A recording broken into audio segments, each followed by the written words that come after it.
اس کا مطلب یہ ہے کہ کبھی تمہاری تجارت، کبھی تمہاری معاشرت، کبھی تمہاری معیشت، کبھی تمہارا کھانا پینا، کبھی تمہارے بیوی بچے اللہ کی محبت میں حائل نہیں ہو سکتے اگر تمہارے دلوں میں اللہ کی محبت موجود ہے۔ تو یہ بات تمہیں والذین آمنوا، جو لوگ ایمان والے ہوتے ہیں، اشد حبا للہ، ان کے دلوں میں اللہ کی محبت رچی بسی ہوئی ہوتی ہے۔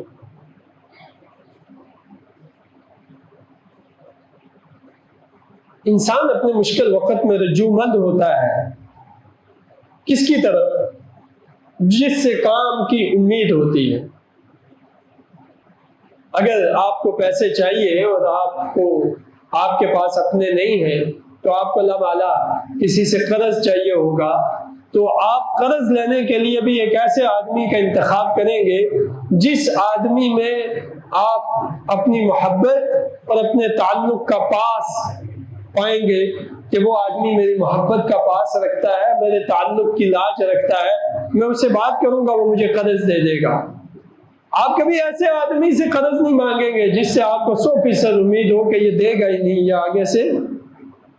انکار کر دے گا۔ یہ محبت کا ایک درجہ یہ ہوتا ہے، پکارنا اس کو جو مدد کے لیے آئے۔ اس آیت میں اللہ تعالیٰ نے ہمیں یہ بات سمجھائی، فَمَا وَمِنَ النَّاسِ مَن يَتَّخِذُ مِن دُونِ اللَّهِ أَندَادًا يُحِبُّونَهُمْ كَحُبِّ اللَّهِ، لوگوں میں سے کچھ لوگ اللہ کی محبت کی طرح باقیوں سے محبت کرتے ہیں۔ اللہ کو چھوڑ کر جو محبت انہیں اللہ سے کرنا ہوتی ہے وہ محبت وہ کسی اور سے بھی کرتے ہیں۔ ٹھیک، کہا ایمان والوں کا یہ معیار نہیں ہوتا۔ ایمان والوں کا معیار کیا ہوتا ہے کہ وہ اللہ کی محبت کی طرح کسی اور سے محبت نہیں کرتے، اللہ کی محبت کے مقابلے میں کسی سے محبت نہیں کرتے، ان کی اللہ سے محبت کا پیمانہ بہت بلند ہوتا ہے، عام لوگوں سے محبت کا پیمانہ اس سے کم ہوتا ہے۔ اب اس عالی درجے کی محبت کا معیار کہاں سے پتہ چلے گا؟ کہ انسان جو سب سے قیمتی کام کرتا ہے زمین پر وہ ہے عبادت۔ انسان سب سے قیمتی کام جو کرتا ہے وہ کیا ہے؟ عبادت۔ اور عبادت بندہ کرتا ہے عقیدے کی بنیاد پر، عبادت بندہ کرتا ہے عقیدے کی بنیاد پر۔ جو دل میں محبت کی گرہ لگی ہوئی ہے عبادت اس کے سامنے ہو سکتی ہے۔ عبادت کسی گھٹیا، کمزور اور ایسی چیز کی عبادت ممکن نہیں ہے جس کے بارے میں دل یہ کہتا ہو کہ اس کی اوقات ہی کچھ نہیں اور بندہ اس کے سامنے سر بسجود ہو جائے، یہ نہیں ہوتا۔ لہذا عبادت کا جو کام ہے، جتنے کام اسلام نے عبادت قرار دیے ہیں، مثال کے طور پہ نماز عبادت ہے، زکوٰۃ عبادت ہے، حج عبادت ہے، صدقہ کرنا عبادت ہے، بیمار کی مزاج پرسی کرنا عبادت ہے، ذکر اذکار کرنا عبادت ہے، دعا مانگنا عبادت ہے۔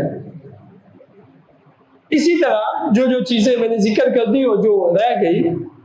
قرآن کریم اور حدیث میں ان کو عبادت قرار دیا گیا ہے۔ دعا عبادت کا مغز ہے۔ انسان کے دماغ سے اور انسان کے سر سے دماغ نکال دو تو انسان کا ٹھکانہ کیا رہ جاتا ہے؟ آپ اس کو ملک کا صدر بنا دیں گے؟ ایک بندے کے سر میں دماغ نہ ہو، آپ اس کو ملک کا صدر بنا دیں گے، وزیر اعظم بنا دیں گے، وزیر بنا دیں گے، آپ اس کو کسی ادارے کا، کسی یونیورسٹی کا چانسلر بنا دیں گے، وائس چانسلر بنا دیں گے، پروفیسر بنا دیں گے، آپ اس کو اپنی دکان، اپنی اس کا جی ایم بنا دیں گے، کوئی اس کو ذمہ داریاں دے دیں گے، گھر اس کے حوالے کر دیں گے۔ ایسا ہوگا؟ جس آدمی کا دماغ کام کرنا چھوڑ دے، فیل ہو جائے، اس کا ٹھکانہ کیا ہوگا؟ یقیناً اس کا ٹھکانہ پاگل خانہ، یا وہ ہاسپٹل جو دماغ کا علاج کرنے کے لیے اسپیشل بنا ہوا ہے، اور دنیا کی کسی ذمہ داری میں اس پر اعتماد نہیں کیا جا سکتا۔ عبادت کو اگر ایک روحانی جسم کی شکل میں تصور کر لیا جائے تو دعا ایک ایسی عبادت ہے کہ جس کا مقام یہ ہے کہ دعا مخ العبادہ، دعا تمام عبادات کے جسم کا مغز ہے۔ ہر عبادت کے بعد کوشش یہ ہو کہ اللہ کے سامنے دعا کی جائے، اس سے مانگا جائے، اس سے سوال کیا جائے، اور عبادت خود بھی، باقی عبادات کوئی نہ بھی کر رہا ہو، ویسے چلتے پھرتے اٹھتے بیٹھتے انسان کو اللہ رب العزت نے یہ عبادت ذمہ لگائی ہے کہ وہ کسی حال میں جا رہا ہے تو اللہ سے مانگے کہ یا اللہ یہ جو خیر کا کام کرنے یا میں اپنی ضرورت پوری کرنے جا رہا ہوں، اے اللہ میرے لیے اس کو آسان کر دے، بشرطے کہ یہ گناہ کی طرف نہ جا رہا ہوں۔ گناہ کے لیے یہ دعا کرنا بہت بڑا جرم ہے کہ یا اللہ مجھے فلاں گناہ میں کامیابی دے دے،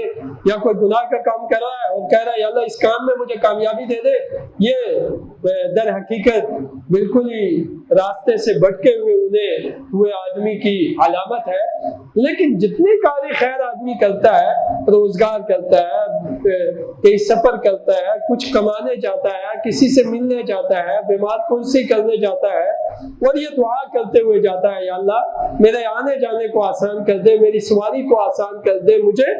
جانے کے مقاصد میرے پورے کر دے، میری ضرورتیں پوری کر دے،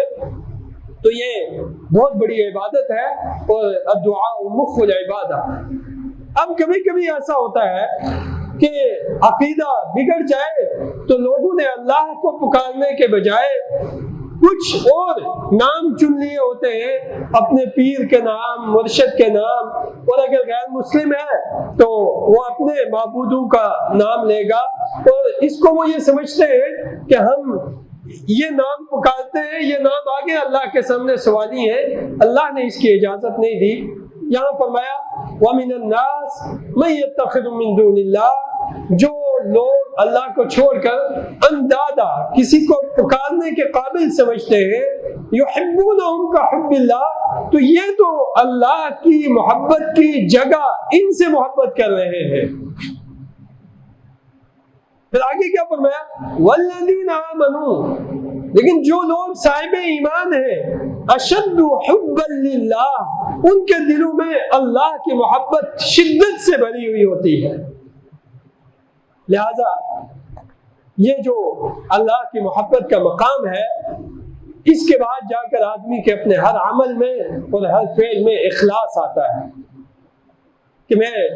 جو کام کر رہا ہوں وہ اپنی قوم میں نام پیدا کرنے کے لیے نہیں کر رہا، میں لوگوں کو یہ دکھانے کے لیے نہیں کر رہا کہ یہ جو کام میں کر رہا ہوں اسے دنیا دیکھے اور کہے کہ واہ ماشاءاللہ یہ کتنا نیک آدمی ہے، یہ کتنا نیک آدمی ہے، اس نے یہ نیکی کی، اور لوگ دہراتے پھرے کہ یہ صاحب بڑے نیک ہیں، کہ یہ فلاں کام بڑا نیکی کا کرتے ہیں، انہوں نے فلاں کام کیا، فلاں مسجد بنوائی، فلاں جگہ اتنا پیسہ لگایا، غریبوں کو اتنا دیا، فلاں جگہ یہ کام کیا۔ ان کی نیتوں میں یہ بات شامل نہیں ہوتی جو اللہ کی محبت رکھتے ہیں۔ ان کے دلوں میں ایک بات ہوتی ہے کہ کوئی کہے یا نہ کہے، مجھے کسی کے کہنے نہ کہنے کی ضرورت نہیں ہے، میں یہ نیکی اس لیے کرتا ہوں کہ صرف اللہ رب العزت راضی ہو جائے اور اللہ رب العزت اسے قبول کر لے۔ بس نبی کریم صلی اللہ علیہ وسلم ایک اور ارشاد فرماتے ہیں، فرمایا کہ تمام لوگ ہلاک شدہ ہیں، خسارے میں ہیں، الا العالمون، سوائے علماء کے۔ علماء خسارے سے باہر ہیں، فرمایا علماء بھی سب خسارے میں ہیں، الا العاملون، سوائے ان علماء کے جو اپنے علم کے ساتھ عمل کرتے ہیں۔ پھر فرمایا کہ تمام عمل کرنے والے بھی خسارے میں ہیں، الا المخلصون، سوائے اخلاص والوں۔ اخلاص کیا کہتے ہیں؟ میں نہ تو دنیا کو دکھانے کے لیے کوئی کام کر رہا ہوں، نہ اپنے ماں باپ کو دکھانے کے لیے کام کر رہا ہوں، نہ دنیا کی کوئی غرض اور مطلب اور مقصد حاصل کرنے کے لیے کام کر رہا ہوں۔ میں یہ کام اس لیے کر رہا ہوں کہ اللہ رب العزت نے حکم دیا، نبی کریم صلی اللہ علیہ وسلم نے طریقہ سکھایا، اب اس طریقے کے ذریعے میں یہ کام کر کے اللہ کی خوشنودی، اللہ کی رضا حاصل کر لوں، اور اللہ مجھے یہ مقام دے دے کہ بندے میں تجھ سے راضی ہو گیا، بس یہ میرے اور اللہ کے درمیان کا معاملہ ہے، میں اس لیے نیک ہوں، میں اس لیے نیکی کر رہا ہوں۔ یہ ہے اخلاص، کہ کوئی اور شامل نہیں ہے اس نیکی میں، میری نیت میں کسی کے، اور نیت کا تعلق اور ایمان کا تعلق دونوں کا کس سے ہے؟